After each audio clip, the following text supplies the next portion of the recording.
नमस्कार विद्यार्थी मित्रांनो, आज आपण LLB 3 आणि 5 इयर्ससाठी जे एक्झामिनेशन होणार आहेत फर्स्ट सेमिस्टरच्या, त्यामध्ये लॉंग आन्सर कसं आपल्याला लिहायचं आहे, जे आपल्याला प्रत्येकी जे प्रश्न विचारलेले असतात.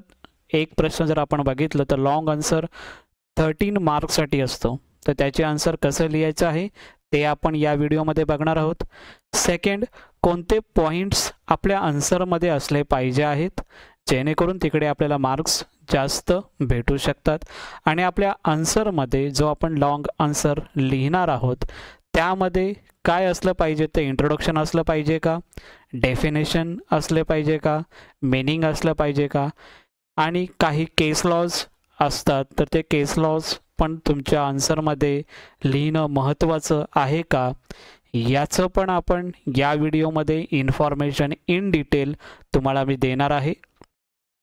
ऑलरेडी आन्सर मी एक डेमो बनवलेला आहे, तेही तुमच्यामध्ये मी शेअर करणार आहे. ओके, त्यानंतर त्या आन्सरमध्ये जेव्हा आपण लॉंग आन्सर लिहित असतो त्यामध्ये कन्क्लुजन देणं महत्त्वाचं आहे का, हेही मी या व्हिडिओमध्ये सांगणार आहे.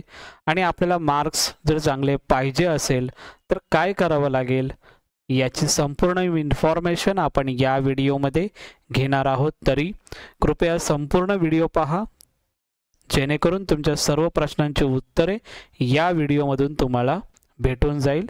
आणखीन तुम्हाला दुसरा कोणता व्हिडिओ बघायची गरज लागणार नाही. ओके, त्या अगोदर तुम्ही चॅनलला नवीन असाल तर चॅनल सबस्क्राईब करा, व्हिडिओ लाईक करा आणि हा व्हिडिओ तुमच्या फ्रेंड्सना शेअर करा, कारण यासारखे व्हिडिओ आणि CET रिलेटेड जे इन्फॉर्मेशन आपण या चॅनलला देत असतो.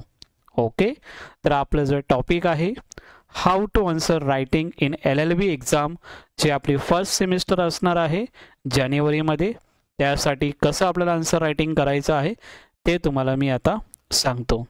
ओके, चला तर मग आपल्या टॉपिकला सुरुवात करूया. जसं की आपल्याला माहिती आहे की LLB first semester answer writing हे आपल्याला कशा करायचं आहे ते आपण एकदा बघूया. त्यासाठी मी एक क्वेश्चन घेतलेला आहे जो 2019चा क्वेश्चन आहे आणि मे बी 2023ला पण हा प्रश्न येण्याची शक्यता आहे. जो क्वेश्चन आहे, all contract are an agreement but all agreement is not a contract, explain it. असा क्वेश्चन आपल्याला 13 मार्क्ससाठी येत असतो किंवा कधी कधी 15 मार्क्ससाठी पण येत असतो. याचं जर आपण मराठीत जर आपण बघितलं तर असं होतं की सर्व करार हा करार असतो, परंतु सर्व करार हा करार नसतो, हे स्पष्ट करा. काही विद्यार्थ्यांनी मुंबई युनिव्हर्सिटीमधून जर मराठीमध्ये जर एक्झाम देणार असतील तर त्यांच्यासाठी मराठीसाठी पण मी जी PDF असेल ती आपल्या टेलिग्राम चॅनलला मी पाठवून देईन, ते तुम्ही तिथून आन्सर घेऊ शकता. इंग्लिशसाठी ऑलरेडी आहे, ते मी आता तुम्हाला सांगत आहे. त्याचीही जर तुम्हाला PDF पाहिजे तेही PDF मी टेलिग्राम चॅनलला पाठवून देईन.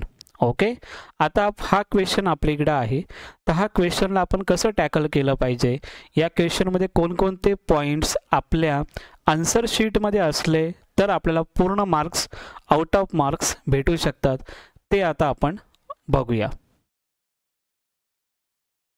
यामध्ये आपल्याला पहिलं हे टाकायचं आहे की सायनॉप्सिस.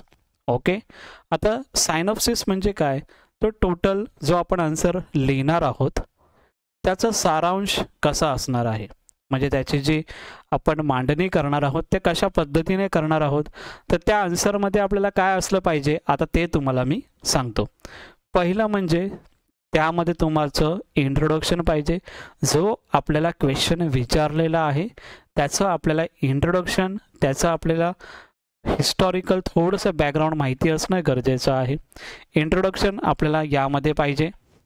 त्यानंतर आपण डेफिनेशन ऑफ कॉन्ट्रॅक्ट, म्हणजे जो आपल्याला प्रश्न विचारलेला आहे कॉन्ट्रॅक्ट रिलेटेड विचारलेला आहे, मग त्याचं ॲक्ट किती आहे, 1872 आहे का, तर त्याचं डेफिनेशन आपल्याला लिहायचं आहे.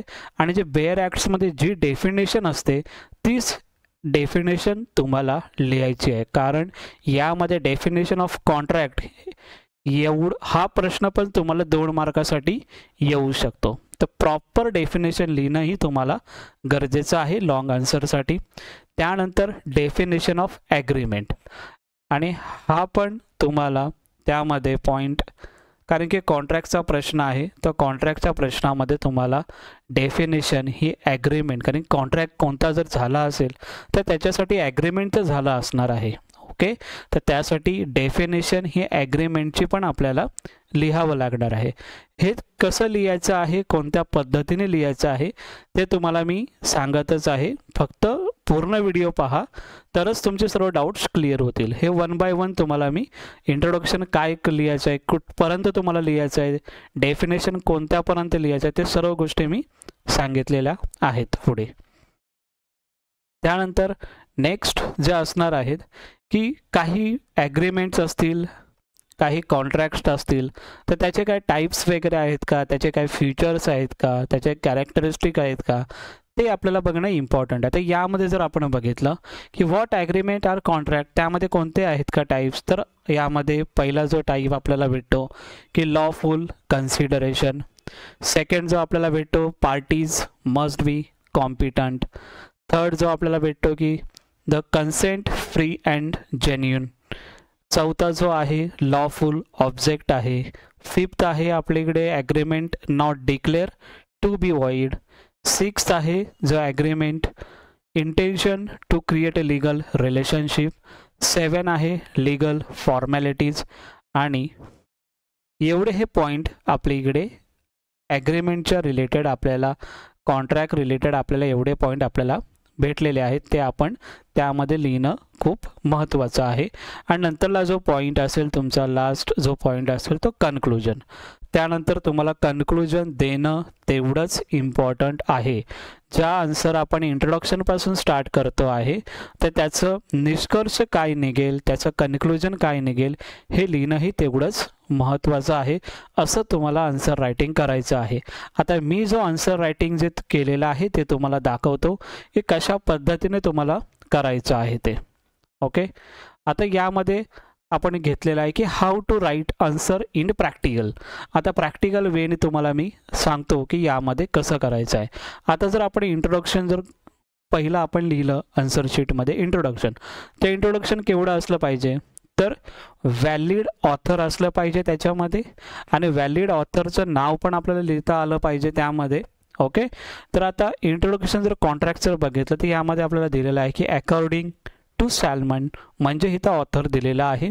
The law of contract is not the whole law of agreements, nor is it the whole law of obligation. It is the law of those agreements which creates legal obligation which have their source in agreements. There are several agreements which do not give rise to legal obligations. They are therefore not contracts. To understand the true nature of this topic, it is the essential to discuss the following important definition as given the under the Indian contract. जो Indian contract आहे त्यामध्ये, आता हे इंग्लिशमध्ये जर मी सांगितलेलं आहे. आता खूप विद्यार्थ्यांना प्रश्न असू शकतो की सर मराठीमध्ये पण जर तुम्ही सांगितलं तर बरं होईल. तर यामध्ये मराठीमध्ये तुम्हाला मी त्याची PDF तर पाठवून देणारच आहे, पण मोठं जर यामध्ये जर आपण बघितलं तर सॅल्मनच्या मते काय आहे, कराराचा हा कायदा हा कराराचा संपूर्ण कायदा नाही किंवा तो संपूर्ण दायित्वाचा कायदा नाही. हा त्या कराराचा कायदा आहे ज्यामुळे कायदेशीर दायित्वे निर्माण होतात, ज्यांचे स्रोत करारामध्ये असतात. असे अनेक करार आहेत जे कायदेशीर बंधनांना जन्म देत नाहीत, त्यामुळे ते करार नाहीत. या विषयाचे खरे स्वरूप समजून घेण्यासाठी भारतीय करार अंतर्गत दिलेल्या काही महत्त्वाच्या व्याख्यांची चर्चा करणे आवश्यक आहे. आता हे मराठीमध्ये झालं आणि इंग्लिशमध्ये इंट्रोडक्शन झालं. तर इंट्रोडक्शन आपल्याला असं पद्धतीने लिहायचं आहे. नेक्स्ट जर आपण बघितलं तर डेफिनेशन आपल्याला कॉन्ट्रॅक्टची कितीपर्यंत लिहायचं आहे. As per your question you can address answer, म्हणजे जे तुमचं क्वेश्चन असेल त्या पद्धतीने तुम्हाला आन्सर लिहायचं आहे. यामध्ये जो प्रश्न घेतलेला आहे मी त्यानुसार तुम्हाला आन्सर देण्याचा इथे प्रयत्न करत आहे. डेफिनेशन जर आपण बघितलं तर जसं आहे तसं आपल्याला डेफिनेशन लिहावी लागते. त्यामध्ये जे सेक्शन असतात तेही तुम्हाला लिहिणं इम्पॉर्टंट असतं. जसं की आता डेफिनेशन ऑफ कॉन्ट्रॅक्ट आहे तर इथं आपल्याला लिहायचं आहे की ॲक्ट कोणतं आहे तिकडे, तर Indian contract act 1872 section 2 bracket H आणि ब्रॅकेट क्लोज. हे सेक्शन जे तुम्हाला त्यामध्ये दिलेले आहेत, कशा पद्धतीने H लिहिलेलं आहे, सेक्शन कसं लिहिलेलं आहे, स्पेलिंग कसं आहे. स्पेलिंग पण मॅटर करते, बिकॉज कोणतीही स्पेलिंग जर चुकीची लिहिली त्याचा मिनिंग, त्याचा अर्थ पूर्ण चेंज होतं. तर त्यासाठी तुम्हाला स्टार्टिंग डेफिनेशन जसं आहे तसंच तुम्हाला लिहायचं आहे. यामध्ये जर आपण आता डेफिनेशन जर बघितली तर according to section 2 bracket H bracket close याच्यामध्ये असं सेक्शन तुम्हाला लिहायचं आहे जसं आहे तसं. Of the Indian contract act and agreement enforceable by law is a contract. ही डेफिनेशन आहे, हे सेक्शन आहे आणि हा ॲक्ट आहे. हे लिहिणं खूप महत्त्वाचं आहे. जसं तुम्हाला लॉ किंवा टॉटवर काही प्रश्न येतील, लिगल लँग्वेजचे काही प्रश्न असतील किंवा तुमचं लेबर लॉचे काही क्वेश्चन असतील तर त्यामध्ये ॲक्ट लिहिलेलं असतं, सेक्शन लिहिलेलं असतात, तर ते लिहिणंही इम्पॉर्टंट आहे. ओके, डेफिनेशन इथे असे आहे.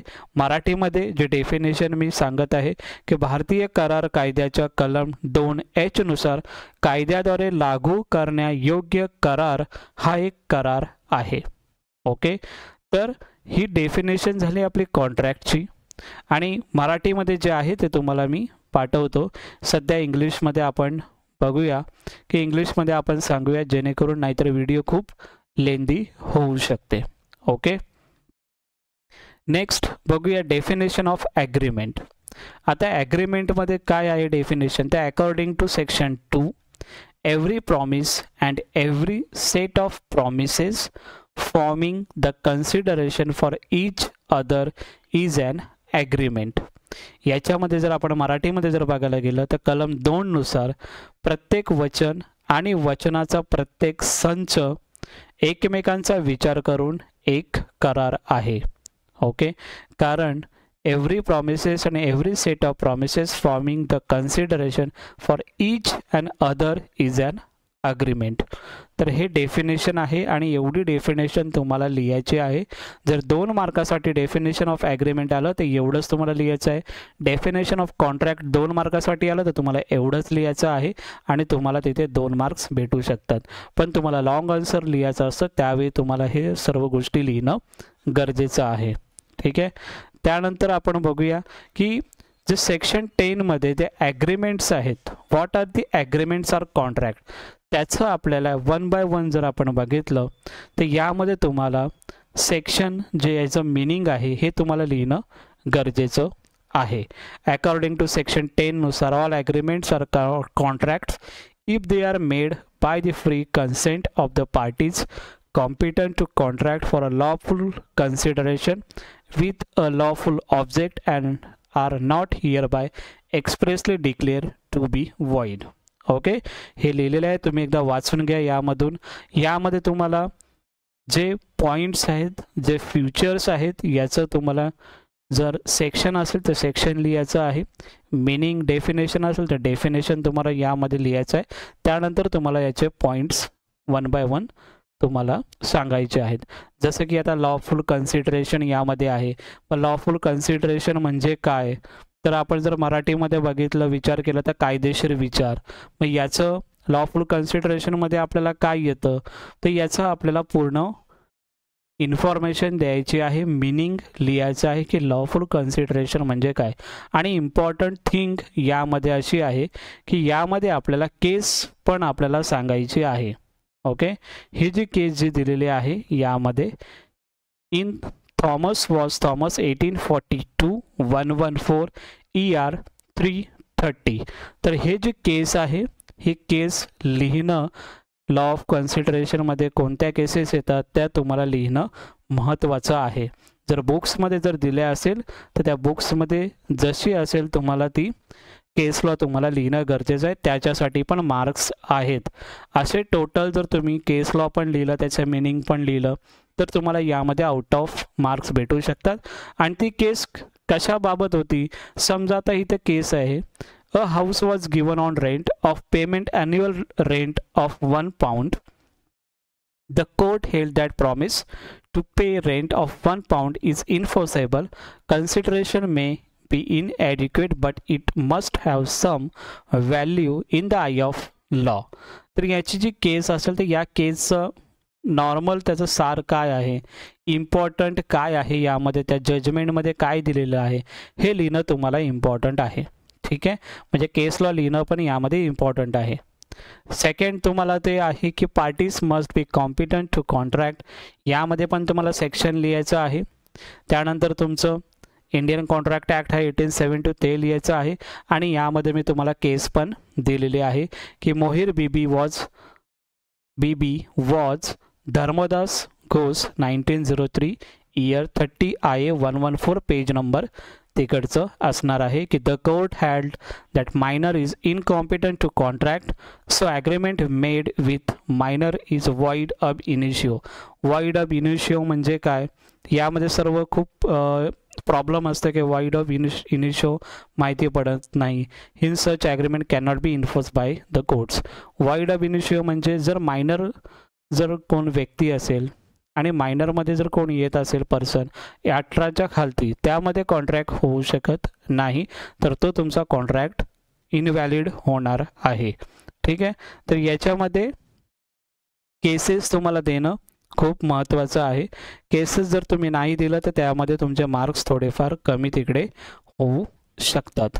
ठीक आहे, नंतरचं नेक्स्ट आहे the consent should be free and genuine. जे आपण पहिले जे पॉईंट बघितलेले होते तेच पॉईंट आपण इथे घेतलेले आहेत. त्यामध्ये आता फक्त आपले पॉईंट्समध्ये जे आपल्याला इम्पॉर्टंट मिनिंग जे असतं, केस लॉ कोणती आहे ते आपल्याला देणं इथे महत्त्वाचं ठरतं.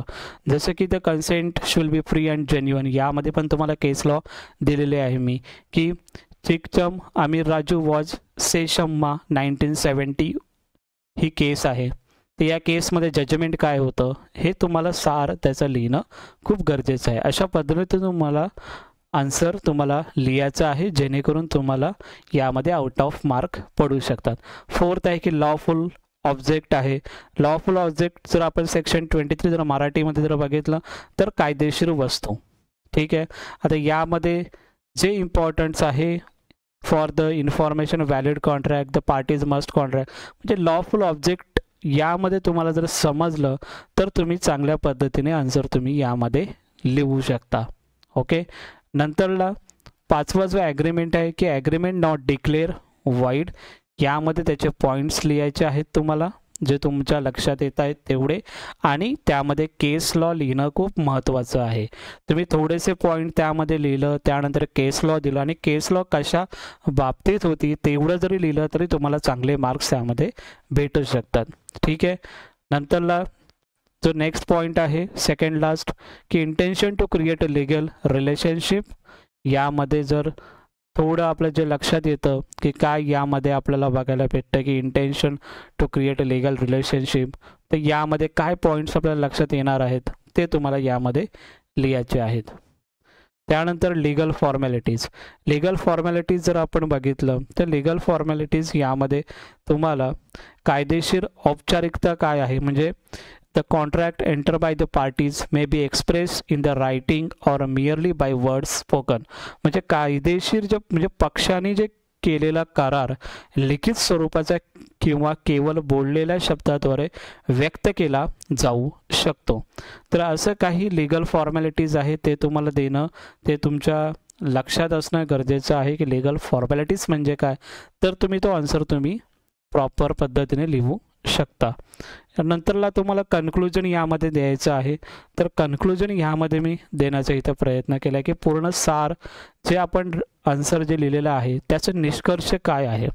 तर the Indian contract act 1872 can be interpreted to cover all kinds of possible agreements and contracts, but in several cases it depends upon the facts and circumstances whether an agreement is contract or not.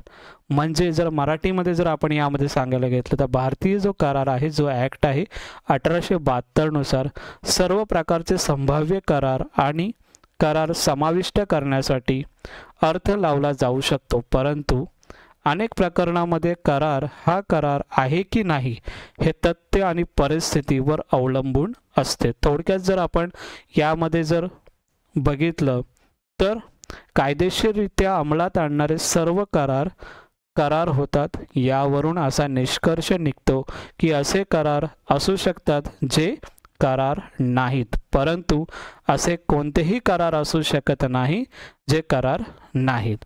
जो आपला प्रश्न होता त्याचं हे कन्क्लुजननुसार आपण याचं निष्कर्ष आपण यामधून काढलेले आहे की no contracts that are not agreement. Okay, but there can be no contracts are not agreements. तर अशा पद्धतीने तुम्हाला आन्सर लिहायचं आहे. स्टार्टिंग तुम्हाला इंट्रोडक्शन द्यायचं आहे, डेफिनेशन द्यायचं आहे, त्यानंतर तुम्हाला कॅरेक्टरिस्टिक असतील ते द्यायचं आहे. कॅरेक्टरिस्टिक्समध्ये फ्युचरमध्ये तुम्हाला त्यामध्ये कोणते पॉईंट्स आहेत त्या पॉईंटचं एक्सप्लेनेशन चांगल्या पद्धतीने करता आलं पाहिजे आणि त्यामध्ये तुम्हाला केसेस ज्या असतील त्या केसेस पण तुम्हाला लिहिणं गरजेचं आहे. त्यावरून नंतरला तुम्हाला कन्क्लुजन पण लिहिणं गरजेचं आहे. एवढ्या सर्व गोष्टी तुम्ही लिहिल्याच्या नंतर तुम्हाला आउट ऑफ मार्क्स भेटू शकतात. आणि आत्ता जस्ट स्टार्टिंग आहे. जर आत्तापासून जर स्टडी जर चांगल्या प्रकारे आपण केली तर फर्स्ट सेमिस्टरला आपण चांगल्या डिस्टिंक्शननी आपण पास होऊ शकतो. ओके, हे नॉर्मल आन्सर रायटिंगचं तुम्हाला मी प्रॅक्टिकल वेनी पण सांगितलेलं आहे. काही जर प्रॉब्लेम असेल तर नक्की मला कमेंट सेक्शनला विचारा, मी नक्की तुम्हाला हेल्प करण्याचा प्रयत्न नक्की करेन. ओके, एवढंच या व्हिडिओमध्ये. खूप विद्यार्थ्यांचे प्रश्न येत होते की सर आन्सर रायटिंग कशा पद्धतीने आपण लिहू शकतो ते तुम्हाला सांगण्याचा मी प्रयत्न केलेला आहे. आणि माझ्याप्रमाणे जेवढं मला तुम्हाला सांगण्याचा एक प्रयत्न असेल की जेवढं मला सांगता येईल तेवढं मी तुम्हाला सांगितलेलं आहे. आणि ही जी PDF असेल ही PDF पण तुम्हाला मी टेलिग्राम चॅनलला देतो आणि मराठीचं पण PDF टेलिग्रामला देऊन टाकतो मी. ओके, जेणेकरून तुम्ही त्यावरती अजून स्टडी करू शकता, अजून चांगल्या प्रकारे आन्सर तुम्ही देऊ शकता. ओके, एवढंच या व्हिडिओमध्ये. तुम्हाला जर हा व्हिडिओ इन्फॉर्मेटिव्ह वाटला असेल तर नक्की तुमच्या फ्रेंड्सना शेअर करा आणि हा व्हिडिओ पुढे पण पाठवा. ठीक आहे, थँक्यू सो मच.